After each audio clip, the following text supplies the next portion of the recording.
He was standing in my kitchen, wearing my bathrobe, eating the last slice of the lemon pie I made for her birthday. That was the moment I knew. Not when I saw the texts. Not when she started locking her phone. Not even when she called me Clint instead of Claude last week.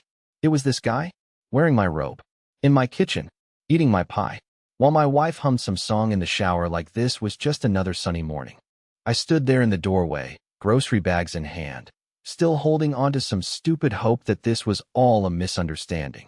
Maybe he was her cousin. Maybe he was the plumber. Maybe he was a hallucination caused by me skipping breakfast.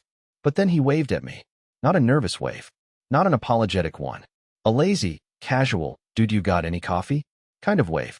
That's when she came out, wearing the silk robe I bought her for our anniversary. The one she told me felt too fancy to wear. She froze. He kept chewing. "Oh," she said. "Just that." "Oh." I didn't say a word. She looked at the bags in my hand. "You went grocery shopping?" I nodded. She glanced at the guy in my robe, then back at me. "Claude, maybe we should talk." I dropped the bags. Eggs rolled out. One cracked. She flinched. He didn't even blink. "I'm gonna be real with you," she said, folding her arms like she was giving a performance review. "This isn't working. Us. You and me." She laughed. Laughed. Right in my face. "I mean, come on, Claude. Look at you. You are stable. Too stable. Predictable. You wear socks to bed and organize your receipts by month."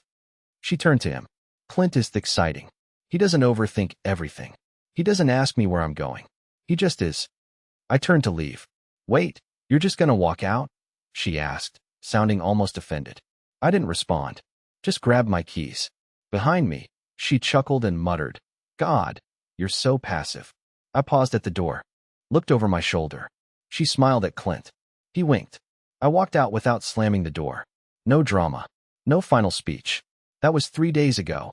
This morning, she called me. And when I didn't pick up, she came to me. Her hands were shaking. Her eyes were red. Because now, she finally realized who I really was. And trust me, you're not ready for what comes next. I didn't check my phone for 3 days after walking out. Didn't even charge it. I stayed in a motel 30 minutes outside the city. The kind where the AC hums like it's dying and the vending machine takes your money without remorse. The front desk clerk called me sir, like he meant it, which was already more respect than I'd gotten at home in the last 6 months. The bed creaked every time I breathed. The room smelled like old carpet and industrial cleaner. I loved it, because for the first time in a long time, the silence didn't feel like punishment. It felt like a beginning. But on the third night, I finally turned my phone back on. I don't know why. Curiosity, maybe. Or that itch in your chest that whispers, "You should see what she's saying about you now." 6 missed calls from her. 2 voicemails. A couple of texts. The first few were cold and clipped. "Claude, I need my charger." "Where did you put the bills?" "You left the car keys in your coat pocket." Not helpful. But then the tone started to shift. "You're being immature. Why are you ignoring me?" And finally, "Please, can we talk?" It was 3:12 a.m. when the phone rang again. Her name lit up the screen, Deirdre, bold and sharp. I let it go to voicemail. She didn't leave one. Instead, she texted, "I think I made a mistake." I stared at that sentence longer than I cared to admit. Not because it moved me. No, that part of me had been chipped away, piece by piece. I stared because it was the first honest thing she'd said to me in over a year. I didn't reply. Instead, I went back home. Not to her, to my home. See, what she never understood was that I bought that house before we met. My name was the only one on the deed. I paid every mortgage bill, every repair, every single tax. She decorated the living room like it was hers, but it never really was. So I went back. And when I opened the front door, with my key, the first thing I saw was a half-eaten bowl of cereal on the kitchen counter. The milk was expired. 2 weeks old. She hated cereal. Clint, apparently, didn't. The second thing I saw was my couch, the one I spent 3 months saving up for, stained with what looked like red wine. And the third thing? The man in the robe was gone. No shoes by the door. No gym bag. No second toothbrush. Just silence. The hollow kind. I walked upstairs. Her door was cracked open. She was curled in bed, eyes open, staring at the ceiling like the answers were hidden in the plaster. She didn't hear me at first. Then she turned her head and whispered, "You came back?" I didn't answer. Just looked around the room, at the messy floor, The broken jewelry box, the empty perfume bottles. She sat up. Her voice was shaky. I thought you'd disappear forever. That made me laugh. Not because it was funny, but because it was the first time I realized how little she knew me. I don't disappear. I wait. I rebuild. And then I decide. And what I was about to decide would change her life in ways she never imagined. She was still watching me like I was a ghost. Or a threat. I didn't blame her. I hadn't said a word since I walked in. Just stood there in the doorway of our bedroom. No, her bedroom now. Taking in the scent of a life that had tried to erase me. Claude, she whispered again, sitting up straighter now. Please, can we talk? I tilted my head slightly. You're awake early. It's hard to sleep when you think someone's trying to ruin your life. Her words came out sharp, defensive, tired. I didn't flinch. I simply turned and walked back down the stairs. I could feel her eyes burning into my back like she was trying to read my thoughts. But she couldn't. Not anymore. I went into the kitchen.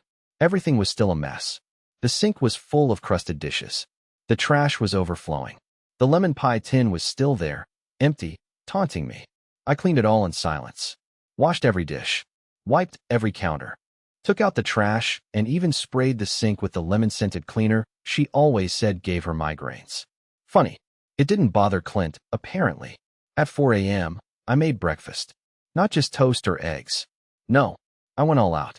Biscuits from scratch, hash browns, caramelized onions, bacon crisped to perfection, her favorite French roast coffee brewed just the way she used to like it, black with a whisper of cinnamon.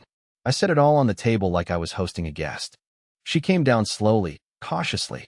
She had changed into one of those oversized hoodies she only wore when she was feeling guilty or sick. Her hair was a mess. No makeup, no jewelry, no illusion. What is this? She asked, eyes scanning the table like she expected to find poison. Breakfast. She stood there for a second too long, as if unsure whether it was a trap or a peace offering. Eventually, she sat. She didn't eat. I don't understand what you're doing, she said. I poured myself coffee and sat across from her. Neither did I said quietly. For a long time. She was quiet then. The kind of quiet that isn't peaceful, the kind that's waiting for the punchline. Did Clint leave? I asked, without emotion. Her lips twitched. He said he needed space. That I was emotionally messy. I let that sit in the air like smoke. You know what's funny? I said after a long pause. You threw away 12 years of stability for a man who wears another man's robe and can't even stick around for a full week. She flinched. You think this is easy for me? You think I wanted this to happen? No, I said, standing slowly. You wanted options.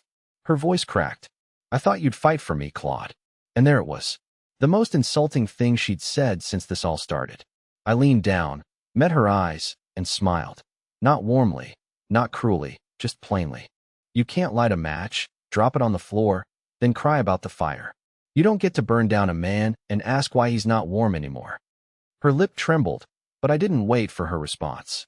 I walked to the door, opened it, and turned just before leaving. Oh, and Deirdre? I'll be back tomorrow morning. You'll want to be dressed. For what? She asked. But I was already gone, and she had no idea that tomorrow morning. I wasn't coming alone. At exactly 7:58 a.m. the next morning, I rang the doorbell to my own house. She opened the door in a panic, barefoot, hair tied back, hoodie inside out. Her eyes darted behind me, searching, probably for Clint, or a witness, or maybe just someone who could make sense of what was happening. But I didn't bring Clint. I brought a folder. Just a plain, black folder, the kind used by accountants and people who don't raise their voice in arguments because they know paperwork always wins. Can I come in? I asked, voice neutral. She stepped aside without speaking. I walked into what used to be my living room, now overtaken by string lights, half-burned candles, and a yoga mat that hadn't been unrolled in months. I sat on the couch. She stood, arms crossed, like she was still trying to stay in control of a conversation she never had a handle on to begin with. I'm not here to fight, I said. I'm here to finish. Finish what? She asked. I opened the folder and pulled out 3 documents. One for her, one for me, and one for the lawyer. Her name wasn't on a single one. I'm selling the house. She blinked. You what? You can't do that. Sure I can. My name's on the deed. It always has been. You just decorated it and called it yours. She opened her mouth to argue, but said nothing. I kept going. The new buyer does a walkthrough next Friday. You've got 7 days. I've already moved anything that belongs to me into a storage unit. You're bluffing, she said, but her voice cracked. I'm really not, I replied, sliding over the papers. Everything's clean. Legal. No need for drama. Just signatures and a forwarding address. Deirdre sat down slowly, stunned in a way I had never seen before. Not angry. Not even sad. Just small. Like the reality of her choices had finally caught up to her in a language she couldn't rewrite. I gave up everything for you, she whispered. No, I corrected. You gave up everything because of you. I just happened to be in the room when you lit the match. She looked at the papers, then back at me. So that's it. After 12 years, you're just done? After 12 years of loyalty, being dismissed like a butler, and watching another man eat my pie in my bathrobe? Yeah, I think we're done. We sat there for a moment in a silence so loud it made the room feel smaller. Finally, she asked, where are you even staying? Motel by the freeway. She gave a bitter laugh. That's depressing. I stood up. Temporary. Unlike the choices you made. As I turned to leave, she asked one last question. What did you mean yesterday, when you said you weren't coming alone? I looked back at her, one hand on the doorknob. I didn't say today, and I walked out. Because the real guest, the one she'd never expect, he's coming tomorrow. And when he walks through that door, she'll wish it had only been me. The knock came at exactly 9 a.m. the next day. She wasn't expecting anyone. That much I knew. Deirdre was the kind of person who hated unannounced visits. She liked to be in control of every interaction. But this one wasn't in her script. And for the first time in years, I watched her experience the kind of nervous anticipation I had known for months. The kind where you can hear your heartbeat in your ears, and you don't know whether to run or hide. I wasn't there in person. I didn't need to be. I was parked 2 houses down, sipping coffee and watching from behind tinted glass. She opened the door slowly, cautiously, and there he stood. Not Clint. No, Clint was yesterday's mistake, some smug detour with abs and a Spotify playlist. This man was older, in his late 50s, sharp suit, silver tie, briefcase. The kind of man you don't ignore. The kind of man who has power in his silence. He introduced himself. I couldn't hear the words, but I didn't need to. I knew exactly what he was saying. I hired him. His name is Morris Grant. Private forensic accountant. Expensive. Thorough. Worth every dollar. See, Deirdre never bothered learning what I actually did for a living. To her, I worked with systems. That was the extent of her curiosity. In reality, I worked in compliance auditing for corporate insurance claims, fraud detection, asset tracing. I was trained to follow trails, digital, paper, behavioral, and I had quietly followed hers for 4 months. What Morris had in his briefcase wasn't just documentation, it was a timeline, a neat, printed map of how Deirdre's quiet affair with Clint wasn't just emotional, it was financial. Unauthorized charges on our joint account, cash withdrawals 2 towns over, flights she said were for personal growth that landed her in the same city as Clint's weekend DJ gigs. And more. She had moved funds from my accounts. Not enough to get caught easily, but enough to be noticed by someone like me. She used her access to pay off one of Clint's credit card debts. She had even used my information to co-sign a loan application. Denied, luckily. But the attempt? That was enough. Morris handed her the folder. Thick. Heavy. Truth often is. I watched from the car as she flipped through the pages, first confused, then pale. She started shaking her head, backing away like the truth might bite her if she looked too closely. That's when Morris handed her a second document, a formal cease and desist, with language drawn directly from our state's financial abuse statutes. It was more of a warning than a threat, for now. I watched her sink to the floor, holding her face in her hands. And I felt nothing. Not joy, not revenge, just relief. Like watching a storm finally break over the sea after days of waiting. She called me 12 minutes later. I didn't answer. Then came the texts, a flurry of them. Claude, please. I didn't know. I thought we weren't keeping score. This is cruel. But the one that stood out, the one I'll never forget, simply said, "Who are you?" And for the first time in a long time, I smiled. Because now she was finally asking the right question. The thing about people like Deirdre, people who believe they're smarter, faster, one step ahead, is that they never bother looking behind them. She assumed everything I had was visible, predictable, and tethered to her. The house, the savings, the routine. She believed I had nothing beyond her orbit. She was wrong. Because I had another house. Not a secret love nest, nothing scandalous. Just another place. A modest 2-bedroom cottage 37 miles north, near the edge of a state park. I bought it 3 years ago. Cash. No mortgage. No paper trail in our shared finances. Deirdre never even knew the town existed. It didn't have a Starbucks or a yoga studio, so she would have considered it uninhabitable. Why did I buy it? Simple. I stopped trusting her 3 years ago. It wasn't some explosive moment that changed everything. No affair. No fight. It was the slow erosion. The way she used to dismiss things I cared about. Laugh at the books I read. Roll her eyes at my job. One night, she told her friend on speakerphone, "Claude's just stable. Like a couch. You don't think about him until you need him." She didn't know I was in the hallway. That night, I started planning my exit. Quietly. Carefully. Like building a lifeboat while the ship was still sailing. So, when she asked in one of her texts, "Where are you staying?" I finally responded, "Home. Just not yours." I sent the address. 2 hours later, I saw her car pull into the gravel driveway like a ghost had driven it. She stepped out slowly, confused, arms wrapped around herself like the wind might tell her what was going on. The cottage was simple. White porch, stone path, flowers in bloom. Peaceful. Whole. A home. I opened the door before she could knock. "You lived here?" she asked, eyes wide. "All this time?" "No," I replied. "But it's been mine longer than Clint ever was yours." She flinched. "Good." She looked around the living room. Fireplace lit, bookshelves full, not a single trace of her in sight. For the first time in 12 years, she was the outsider. "Not me. I don't understand," she whispered. "Why didn't you ever tell me?" "Because you never asked," I said. "You were too busy curating a version of me that fit your narrative. Boring. Safe. Predictable." She stepped toward the mantel and picked up a framed photo. It was me, standing next to my sister and her kids at the cottage last Christmas. Everyone smiling. Happy. "You never brought me here." "No," I said. "Because some things are too pure to share with someone who treats loyalty like wallpaper. Decorative, but easy to strip away when you're tired of it." Her voice cracked. "You're not the man I thought you were." I laughed, not cruelly, just honestly. "You never knew me, Deirdre. You knew the version of me that made your life easier. But the man standing in front of you? He doesn't ask for permission to exist." She stood there, silent, small again. Then she said the one thing I truly didn't expect. "I want to fix this." And for the first time since this all began, I looked her in the eye and said exactly what I felt. "I don't." And I meant it. The day after she visited the cottage, she sent me a voicemail.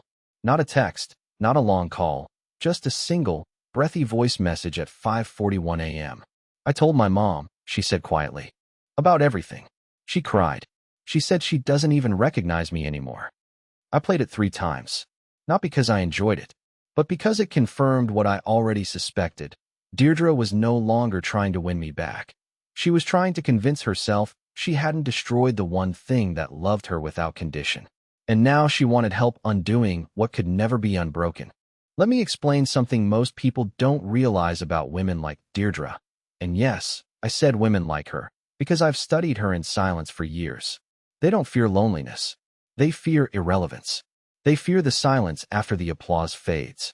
They fear walking into a room and being forgettable. And right now, Deirdre was fading. Fast. Clint was long gone. That much was obvious.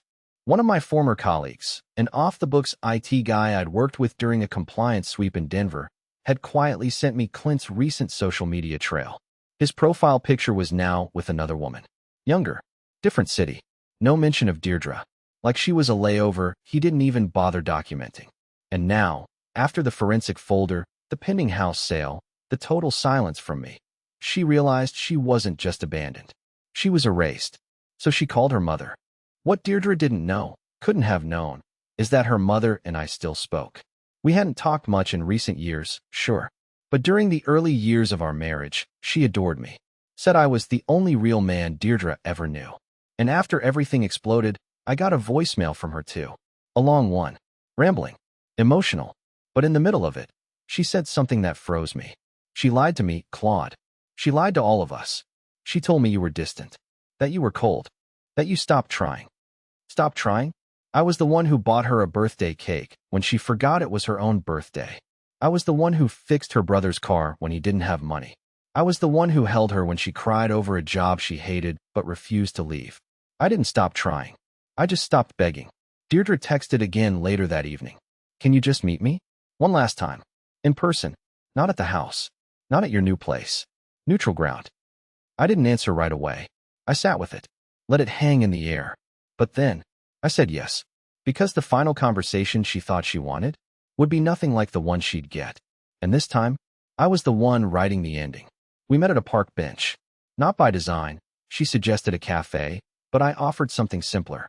No coffee. No clinking plates. Just wind and trees and a bench older than both of us. Halfway between what we were and what we'd never be again.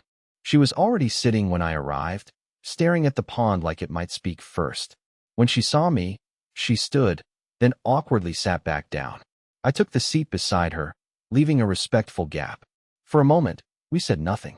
Just watched a father teach his daughter how to skip stones. It felt oddly appropriate. Learning how to make something flat and broken travel across water without sinking. I don't know what to say, she finally muttered. That's okay, I said. You don't have to say anything for me to hear everything. She blinked fast, as if holding back a wave. I messed up, she whispered. I know. I thought the grass was greener, she said. But it was fake turf.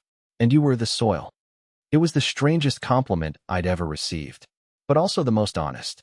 She looked over at me. Is there any part of you that still loves me? I didn't answer right away. I thought about the 12 years. The quiet sacrifices. The small betrayals. The nights I went to sleep next to someone who had already left me in her heart. And then I thought about the man I was now. Still kind, still loyal, but no longer dependent on someone else's validation to feel whole. There's a part of me that always will, I said softly. But not in the way you want. Tears welled in her eyes. So this is it. No, I said, standing up. This is closure. She didn't follow me when I walked away. She didn't beg or scream. She just sat there, watching the water, and maybe, just maybe, thinking about how rare it is to be forgiven without being welcomed back. I didn't burn her pictures. I didn't destroy our memories. I boxed them up and put them in the attic of the cottage. Not to forget, but to remember from a distance. Today, I still live in that quiet little house near the state park. I read more. I hike on weekends. I fixed up the guest room and turned it into a woodshop. I even adopted a dog. Her name's Piper. She snores louder than I do. And me? I'm not bitter. Not broken. Not alone. Just free.